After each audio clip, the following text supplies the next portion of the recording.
मैं और Naseem Rajput PSL versus IPL की एक नई वीडियो के साथ आपकी खिदमत में हाजिर है। नसीम भाई, साहबजादा फरहान, उधर समीर रिजवी,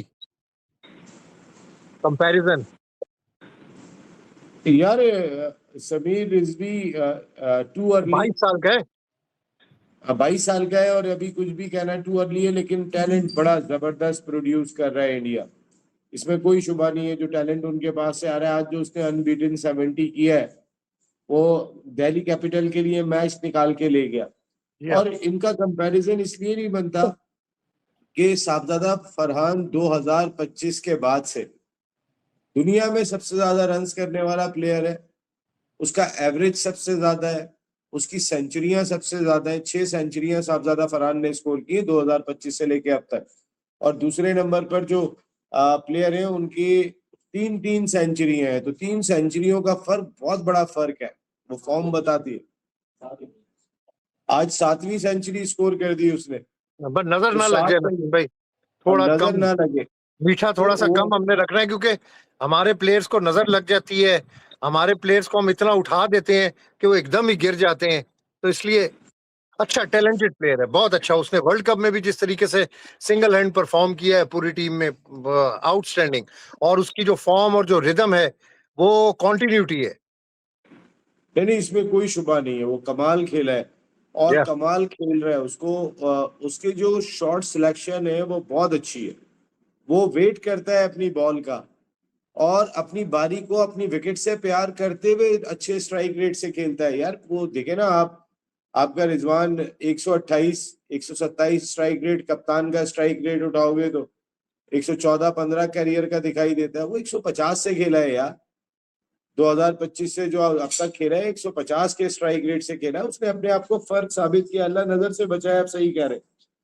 लेकिन ये कंसिस्टेंट परफॉर्मर को तो कोई दिखाई दिया है यार, चाहे वो आईसीसी का इवेंट हो चाहे एसीसी का इवेंट हो। एक हमें टूर्नामेंट में भी अच्छा खेलने वाला खिलाड़ी मिला, वरना हमारे बायलेटरल सीरीज तो बहुत अच्छी खेल लेते, लेकिन टूर्नामेंट में हम इतने अच्छे नहीं हो पाते अब्बास भाई। तो ये मुझे अच्छा साइन दिखाई दिया इस सिलसिले में। दूसरी, जो आपने रिजवी की बात की यार, वो बहुत टैलेंटेड प्लेयर है और इंडिया जो टैलेंट प्रोड्यूस कर रहा है। देखिए, मैं उसको सुन भी रहा था। रिजवी ने जब मैच के बाद गुफ्तगू की तो रिजवी ने कहा कि मेरे कोच ने मुझे कॉन्फिडेंस दिया। उसने कहा कि तुमने जाके अपना नेचुरल गेम खेलना है और तुम अपने नंबर पे खेलोगे, 4 नंबर पे। ये कर रहा है इस वक्त इंडिया अपने सिस्टम में, कि आपका जो नंबर है ना, आप उसी पे खेलोगे और आपका नंबर कोई दूसरा छेड़ेगा नहीं। पहले फौकियत उस नंबर पे इंडियन प्लेयर को मिलेगी अगर वो डिजर्विंग है। फ्रेंचाइज भी जो है वो कहीं ना कहीं इस चीज का ख्याल रखती है कि यार हमारा अपना प्लेयर किस नंबर पे बन सकता है। मैं अगर आपको बात करूं, रावलपिंडी पिंडीज आपके शहर की जो टीम है, उसमें वो लड़का अब्दुल्ला खेल रहा है। और अब्दुल्ला को आपने जो है वो ओपन नहीं कराई। वो इतने run as a opener, young opener, 21-22 साल का बच्चा करके आ रहा है जैसा। अब आप अगर रिजवी को उसके नंबर पे खिला रहे हैं तो वो परफॉर्म कर रहे हैं ना। आप अब्दुल्ला यंग बच्चा, अभी नेशनल T20 में मार मार के उसने भूस भर दिया बच्चे ने, आपने उसको 6 नंबर पे बैटिंग करा रहे हो यार रिजवान। वो राशिद ये लतीफ और देखे आमिर वगैरह, अब्बास भाई तो सिस्टम। वो राशिद है, आमिर है, वो बिल्कुल फारिग ही समझे। कौन, किसकी बात कर रहे हैं आप? मैं पिंडी की आप बात कर रहे हैं ना, तो पिंडी की मैं बात कर रहा हूँ। पिंडी में आमिर भी है ना। हाँ, आमिर भी है, लेकिन मैं जो आपको तो बात कर रहा राशिद हूँ अब्बास लतीफ भी भाई। है ना। हाँ हाँ, वो राशिद लतीफ है, इंजमामुल हक है, कौन नहीं वो है वहां जॉब पे? बड़े सीकर। बड़े नाम दिखाई दे रहे हैं वहां पे, आपको छोटे नाम दिखाई दे रहे हैं। वो बड़े लेकिन नामों ये कि यार फिर वही बात, बड़े नामों ने क्या चार डालना है भाई। नहीं, वहां पे नहीं, वो उस बच्चे को खेलना चाहिए। ये जिनके आपने हाँ। नाम लिए हैं, इनकी जिम्मेदारी बनती है। और यार अब रिजवान को भी चाहिए यार, तुम इस फॉर्मेट के नहीं हो यार। हम्म। आप ओपनर क्यों खेल रहे हो? आप तो आप बड़ापन शो करो यार। अब आप सीनियर हो गया, अल्लाह ने आपको इतनी क्रिकेट दे दी है एज ए ओपनर जो आप डिजर्व ही नहीं करते थे। शर्जील जो है वो आज भी उसने जो 50 रन किए, मिडिल ऑर्डर 5वें नंबर पे आके जो बैटिंग की है वो कमाल की बैटिंग की है। आप ओपनर जाते थे, वो बाहर बैठ के देखता था, तो जेन्युइन ओपनर था। जी। फखर बाहर बैठ के देखता था या 4 नंबर पे बैठा होता था। और अब आप कैप्टन हो, अल्लाह ने आपको विंडीज का कैप्टन बनाया, तो खिला दो यार उसको। मैं मेरे ख्याल में यार देखें, शर्जील ने खुद को 5 नंबर पे एडजस्ट किया है। आज आपको बताऊं, शर्जील को पता है कि पाकिस्तान में ओपनिंग के जी, वो बड़ा तेज दावेदार, ओपनर था, बड़ा फास्ट ओपनर था, हाँ, लेकिन उसने खुला ये खेलता देख था। लिया, लेकिन इस वक्त लेकिन उसने उसको ये भी देख लिया। लालच ने खराब किया, उसको भी लालच ने खराब किया। लेकिन मैं जो बात कह रहा हूँ, वो ओपनर भी आ सकता था जो अपने स्लॉट के ऊपर, लेकिन पाकिस्तान में ओपनिंग पोजीशन के दावेदार इतने सारे हैं। उसने कहा यहाँ पर तो दाल ही नहीं गलेगी, यहाँ पे वो साइम अयूब मुसलसल नाकाम हो रहा है, वो चेंज नहीं हो रहा, तो बाकियों की तो बारी नहीं आएगी। उसकी बाकी पीठ में प्रेशर बड़ा की तो हाथ है, उसकी पीठ में बड़ा हाथ है, जिसके पीठ में बड़ा हाँ, हाथ कंधे पे होता है ना, वो ना भी परफॉर्म करे, ना भी कुछ करे, तो वो समझे कि वो तरा हुआ है। तो ऐसे ही बड़ा हाथ जो है ना, अब शर्जील ने अक्लमंदी की, एक तो वेट बहुत गिरा के आया, बड़ा बैलेंस होके आया, और उसने 5 नंबर पे बैटिंग की। हालांकि साइम अयूब से तो परफॉर्म ही नहीं हो रहा, हट जा भाई, दे दो जगह तुम। आज भी जो इस तरीके से वो आउट हो, मुझे उसके आउट होने पे बड़ी हैरत होती है कि यार वो आउट जो होता है उसमें पता ही नहीं चलता कैसे आउट हो गया, कब आउट हो नसीम भाई, गया, प्लेयर कैसे जो है आउट ना, हो वो डे गया। बाय डे ना ग्रूम होता है, अपनी टेक्निक्स को बेहतर करता है, अपनी गलतियों से सीखता है। यहाँ पर ये अलमिया है कि प्लेयर जब थोड़ा सा बड़ा हो जाता है ना, यानी टीवी के ऊपर आ गया, सेंट्रल कॉन्ट्रैक्ट मिल गया, वो काबू से निकल जाता है। वो कहता है मैं ही सबसे बड़ा हूं, मुझे कोई बड़ा नहीं नजर आ रहा, ना मैंने कोई टेक्निक सीखनी है किसी से, मैं जो करूंगा वो ठीक करूंगा। ये सबसे बड़ी खराबी है नसीम भाई। ये है, ये है, आपकी बात से मैं मुत्तफिक हूँ, ये है। लेकिन यार बात सारी है कि अभी तो बात ये हो रही है कि आपने इस पाकिस्तान सुपर लीग से, यहाँ तो रोज कंट्रोवर्सीज ही कंट्रोवर्सीज सामने आ रही हैं। हाँ। अब फखर ने भी चैलेंज कर दिया, अपील कर दी है, उस पर बात करते हैं। लेकिन क्रिकेट की खबर कम सामने आ रही है। इस तरीके से जो शामिल हुसैन ने रन स्कोर किए, समीर कैसी फॉर्म में नजर आ रहा है, आज जो मां सदाकत ने बैटिंग की है, क्या जबरदस्त, उसने 26 गेंदों पे जो रन किए, 238 के स्ट्राइक रेट से 5 छक्के 5 चौके, जबरदस्त बैटिंग की थी उसने भी।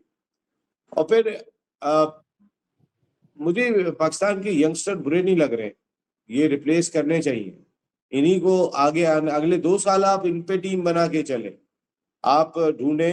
ऐसा नहीं है कि नजर नहीं आ रहे, पाकिस्तान में प्लेयर्स नजर आ रहे हैं, अच्छे फॉर्मेट ये के नजर आ पीएसएल रहे हैं। नसीम भाई, मुझे इस तरह लग रहा है कि बहुत सारे सीनियर प्लेयर्स को की कश्ती जो है वो इस पीएसएल में डूबेगी, और बहुत सारे नौजवान यंग स्विमर जो हैं, जो अच्छा खेल रहे हैं, वो सामने आएंगे। और वैसे भी यंगस्टर्स को अब सामने आना चाहिए। अब ये क्रिकेट बाबों के दौर की नहीं रही, अब ये क्रिकेट बड़ी तेज हो चुकी है, बड़ी मॉडर्न हो चुकी है। इसमें आपके पास जितना बेंच आपका नए क्रिकेटर्स के साथ स्ट्रांग होगा, इतना ही, यानी आपका पूल स्ट्रांग होगा, तो आपकी टीम स्ट्रांग होगी। नसीम भाई, एक प्रेस रिलीज है रोहित और विराट कोहली के हवाले से। अब्बास भाई, ये मैंने और तो कहीं खबर देखी नहीं है, मेरी वो नजर भाई से सोशल गुजरी मीडिया नहीं पे है। चल रही है, सोशल मीडिया पे चल रही है नसीम भाई। खबर मैंने नहीं देखी, मैंने भी सोशल मीडिया का लिंक आपको भेजा है। हाँ अब्बास भाई, लेकिन मैंने चेक किया कुछ ऐसी साइट्स के ऊपर कि जहाँ क्या पे खबर अगर क्या थी इतनी नसीम भाई, बड़ी वो खबर भी जरा थोड़ी सी बता देना, क्या खबर थी, आपने क्या चेक कि किया। वो ओडीआई और टेस्ट और T20 से रिटायरमेंट वापस ले रहे हैं रोहित शर्मा और विराट कोहली। तो मेरे ख्याल है ये इतनी बड़ी खबर थी कि आज हर हेडलाइन के ऊपर ये भरी हुई होती, ये इतनी बड़ी और खबर अगर थी कि अगर उन्होंने। अगर ठीक है फिर, लेकिन मेरे पॉइंट ऑफ व्यू के मुताबिक they deserve to play test cricket और T20। जिस तरह उनकी फॉर्म है नसीम भाई, जिस तरह उनकी फिटनेस है, जिस तरीके से वो विनिंग बैट को अभी भी कैरी कर रहे हैं, तो मेरा ख्याल है कि, अब लेकिन लेकिन बहुत ज्यादा टैलेंट है नीचे, बहुत ज्यादा टैलेंट है उनके पास, बहुत टैलेंट है। अभी तो अब्बास भाई, अभी तो सूर्यवंशी जो है, उसका तो कुछ जिक्र ही नहीं है ना कहीं पे। हाँ भाई, और नहीं नहीं, मैं ब्लास्टिंग जो प्लेयर। आपसे बात कह रहा हूँ, उनका जो यंग टैलेंट, आज जो रिजवी ने बैटिंग की है सेंसिबल अप्रोच के साथ, वो देखने वाली बैटिंग थी। जी हाँ। और देखिए, डिजर्व करते हैं, ये आपका क्वेश्चन अच्छा है, बिल्कुल, क्योंकि अब उनके पास और भी लॉट नजर आ रही है, लेकिन सच्चाई तो ये है कि वो रिटायरमेंट ले चुके हैं ये इंटरनेशनल स्ट्रक्चर क्रिकेट होता है से। ना, देखिए नसीम भाई, इसको बोलते हैं स्ट्रक्चर। इसको बोलते हैं कि आपके पास पूल में इतने प्लेयर हैं कि वो रोहित और विराट कोहली नहीं भी होंगे ना, तो वो फिर भी वर्ल्ड कप जीतेंगे, फिर भी टूर्नामेंट जीतेंगे। इसको स्ट्रक्चर बोलते हैं। इसको स्ट्रॉन्ग डोमेस्टिक स्ट्रक्चर के बाद जो प्लेयर्स आपका प्लेयर बिल्डअप होता है, नई जो ग्रूम होके नए लड़के जब सामने आते हैं ना, वो भी सीनियर्स को मौका नहीं देते। अब्बास भी, ये तो बिल्कुल आपकी बात ठीक है, सिस्टम बहुत स्ट्रांग है और एक के पीछे एक खिलाड़ी लगा हुआ है। तो आप देखें ना, हर सिस्टम में वो इनकी जीत नजर आ रही है। अंडर 19 की सतह पे हम टूर्नामेंट नहीं होता, हमारा 3 डे टूर्नामेंट नहीं होता, वो चैंपियन बन रहे हैं। अच्छा, विमेन्स क्रिकेट के अंदर आपका क्या हाल है, वो चैंपियन बन रहे हैं। और टेस्ट क्रिकेट के ये लास्ट वाला छोड़ दिए तो 2 फाइनल खेले उन्होंने, टेस्ट क्रिकेट की वर्ल्ड चैंपियनशिप के फाइनल तक पहुंचे। ओडीआई का वर्ल्ड कप उन्होंने जीता, ओडीआई के T20 फाइनल में उन्होंने हारे, जीते, 2 कंसेक्यूटिव वर्ल्ड कप उन्होंने T20 के जीते। T20 जीते, तो ओडीआई का वर्ल्ड कप का फाइनल हारे वो। तो वो उन्होंने बहुत बहुत अपना सेटअप बहुत स्ट्रांग कर लिया, अपनी बेस को बहुत मजबूत बना लिया, इसमें कोई शुबा नहीं है। हमारे यहाँ बेस कैसे मजबूत बनेगी अब्बास भाई? आप बड़ा फर्क है सिस्टम में। लाइकिंग और डिसलाइकिंग नसीम भाई, जहां पे देखें क्रिकेट को, किसी भी चीज में आप, किसी जॉब में देख लें, किसी भी जगह के ऊपर आप देख लें, जब मेरिट से हटकर काम होगा, लाइकिंग डिसलाइकिंग होगी, right person for right job नहीं होंगे, तो फिर शिराजा इसी तरह बिखरता है चीजों में। बिल्कुल सही कह रहे हैं आप। ये भी बात फिर बाद में नजर आती है, क्योंकि डोमेस्टिक क्रिकेट इम्प्रूव होनी चाहिए थी। ऐसा लग रहा है कि आधा तीतर आधा बटेर टाइप की बनी हुई है, स्कूल करा दो तो ये करा दो तो वो करा दो, कोई एक पाथवे नजर नहीं आ रहा। या वहां डिस्कस से तो कम से कम मीडिया में तो शेयर करें कि कोई ऐसा पाथवे बना रहे हैं आप कि अपनी डोमेस्टिक क्रिकेट को आप इम्प्रूव करेंगे। कैलेंडर आ जाने से कुछ नहीं हो जाता। क्या नया कर रहे हैं और क्या आप प्लान कर रहे हैं कि आपकी क्रिकेट को जो इस हाल में है, इसको बेहतर हाल में लाने के लिए क्या किया जाए? ऐसी कोई चीज नजर नहीं आ रही है। और नसीम भाई, बड़ी हाँ, बात यह है कि डोमेस्टिक से आप लड़के निकाल कर क्या उनको मौका देंगे? अगर डोमेस्टिक लड़के खेल रहे हैं, जो डोमेस्टिक के परफॉर्मर हैं, क्या आप उनको आगे आने देंगे? ये एक बड़ा क्वेश्चन है पाकिस्तान के अंदर नसीम भाई। अब्बास भाई, यहाँ पे टेस्ट टीम भी जो है ना, वो पीएसएल की कारकर्दगी पे बन जाती है। तो आप क्या बात कर रहे हैं? डोमेस्टिक क्रिकेट को आप, साहबजादा फरहान खेल के आया था ना डोमेस्टिक क्रिकेट, जी हाँ। पक्का है, पक्का है, नजर आता है, पक्का है, अच्छी डोमेस्टिक क्रिकेट खेल के आया था काफी कई साल। तो वो परफॉर्म करता हुआ दिखाई दे रहा है। हमारे पास क्या है कि हम इतने परेशान हो गए हैं अपनी क्रिकेट की वजह से कि फौरन कहते हैं कि चेंज करो। और चेंज करने की जरूरत भी पड़ती है यार, 4-4 इनिंग में अगर आप नाकाम हो गए तो फिर तो चेंज करने की बात करेगा ना। जी हाँ। 4 इनिंग बहुत हो जाती है। देखिए, बहुत हो जाती है। ऑस्ट्रेलिया में 3 इनिंग बर्दाश्त नहीं है। आज आपको एक बात बताऊं, उनके लॉ के, उन्होंने एक ऐसा लॉ अंदरूनी खाना बनाया हुआ है, आप 3 इनिंग में एक साथ नाकाम नहीं हो सकते। अगर आप 3 इनिंग में नाकाम हुए तो तलवार आपके सर पे आ और गई। नसीम अगर भाई, आप सेंट्रल बहुत अच्छे, कॉन्ट्रैक्ट देते हैं वो प्लेयर्स को, पैसा देते हैं। अगर प्लेयर्स नहीं खेलेंगे तो जाहिर बात है उनके पास नए लॉट है, उधर से वो लड़के आ जाएंगे। अब यही हाल देखे ना, अब वो एक वैसे ही मुझे याद आ गया कि वो 12-12 13-13 साल से हॉकी के अंदर लड़के खेल रहे हैं, वो किसी और को मौका ही नहीं दे रहे। जब उनकी परफॉर्मेंस की बात आती है तो वो फेडरेशन के खिलाफ शुरू हो जाते हैं, वो अपनी एक कॉन्सिक्वेंसी शुरू कर देते हैं। तो ये बड़े प्रॉब्लम्स है नसीम भाई, बड़ा पोलिटिसाइज है हमारा हमारा सिस्टम पोलिटिसाइज है। स्पोर्ट्स को कम से कम सियासत में नहीं होना चाहिए। स्पोर्ट्स स्पोर्ट्स होनी चाहिए। स्पोर्ट्स मेरिट के ऊपर होनी चाहिए। स्पोर्ट्स में कोई लाइकिंग डिसलाइकिंग नहीं होनी चाहिए। परफॉर्मेंस बेस्ड प्लेयर सिलेक्शन होनी चाहिए। अगर ये नहीं होगी तो हम तो इसी तरह रोते रहेंगे नसीम भाई, हम बातें करते रहेंगे, लेकिन बेहतरी हमें कहीं पे नजर नहीं आएगी।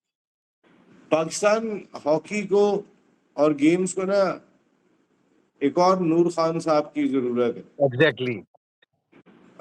एक ऐसा एडमिनिस्ट्रेटर चाहिए कि जो समझता भी हो और लेके चलना भी जानता हो। उसने बना दी कई चीजें बना दी थी उन्होंने। बिल्कुल अल्लाह उनके बिल्कुल दरबार बिल्कुल बुलंद बिल्कुल फरमाए। बिल्कुल।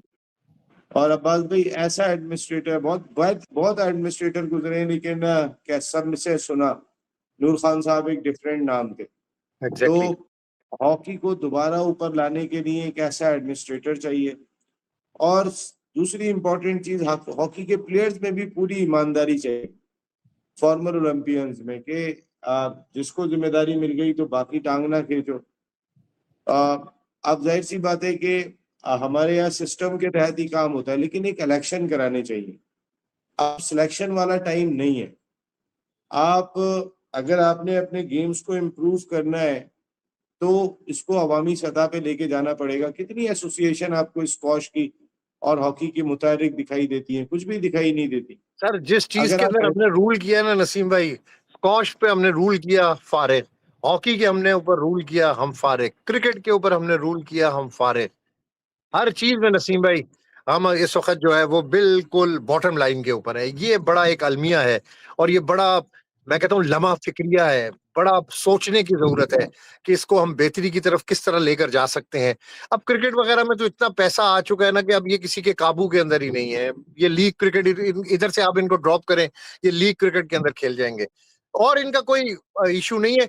लेकिन PSL versus IPL controversies Naseem भाई चल रही हैं, उधर भी कंट्रोवर्सी है, इधर भी कंट्रोवर्सी है। अभी ये जो फखर जमान का भी थोड़ा सा उन्होंने अपील कर दी है, फखर ने। नसीम भाई मुझे नहीं लगता कि अपील का कोई फायदा है। रोशन मानामा, आफरीदी, जिन्होंने ये फैसला दिया उन्होंने बड़े सोच समझ कर फैसला दिया है। उनकी फखर जमान से कोई दुश्मनी नहीं थी, ना उनकी लाहौर कलंदर से कोई दुश्मनी नहीं थी। उन्होंने जो प्रूफ देखे हैं, जो वीडियो फुटेजेस देखे हैं, जो तस्वीरें देखी हैं, उसके ऊपर उन्होंने फैसला किया है, उसके ऊपर, उस बेस के ऊपर। तो मेरा ख्याल है कि देखते हैं नसीम भाई, अब अब अपील के बाद क्या फैसला आता है वो भी देखते हैं। Thank you, thank you. Thank you, thank you, thank you.